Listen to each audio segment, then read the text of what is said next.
ഇന്നത്തെ നമ്മുടെ ഈ ഐസ്ക്രീം സ്റ്റിക്സ് ആണ് കേട്ടോ. ഇതിൽ ഒരു ഐസ്ക്രീം സ്റ്റിക്സിൽ ഇതേപോലെ 3 പാർട്ടായിട്ട് ഞാൻ തിരിച്ചിട്ടുണ്ട്. ബാക്കിയെല്ലാം 2 പാർട്സും ഈക്വലായിട്ട് 2 ആയിട്ടാണ് ഡിവൈഡ് ചെയ്തിട്ടുള്ളത്. എന്നിട്ട് അതെല്ലാം ഇതുപോലെ ഒരു ട്രാൻസിഷൻ പോലെ കട്ട് ചെയ്തെടുത്തിട്ടുണ്ട്. ആ ഒരു ട്രാൻസിഷൻ എങ്ങനെ ഉണ്ടായിരുന്നു? ജസ്റ്റ് എഡിറ്റിംഗ് പഠിച്ച് നോക്കിയതാട്ടോ. ഇങ്ങനെ ഉണ്ടെന്നുള്ളതൊന്ന് കമൻറ്റ് ചെയ്യണേ. എന്നിട്ട് ഇതുപോലെ ആ ഫസ്റ്റ് 3ആയിട്ട് കട്ട് ചെയ്തിട്ടുള്ള പീസ് ഒരുമിച്ച് ഒട്ടിച്ചു കൊടുത്തു.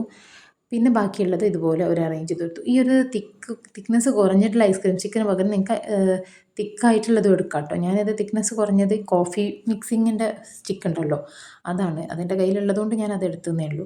എന്നിട്ട് ഇതുപോലെ ഗ്ലൂ ഗൺ വെച്ചിട്ട് ഒട്ടിച്ചെടുക്കുക. ഇതിന് ഗ്ലൂ ഗൺ ആവശ്യമാണ് കേട്ടോ, അല്ലാണ്ട് വേറെ ഏതെങ്കിലും ഗ്ലൂ ഇതിന് പറ്റുമോയെന്ന് എനിക്ക് അറിഞ്ഞൂടാ. മേ ബി ഫെവിക്കോൾ പോലത്തെ ഒരു ഗ്ലൂ ഉണ്ടല്ലോ, ഫെവി ബോണ്ടോ അങ്ങനെ എന്തോ പറഞ്ഞിട്ട്, അത് ചിലപ്പോൾ ഒട്ടുമായിരിക്കും.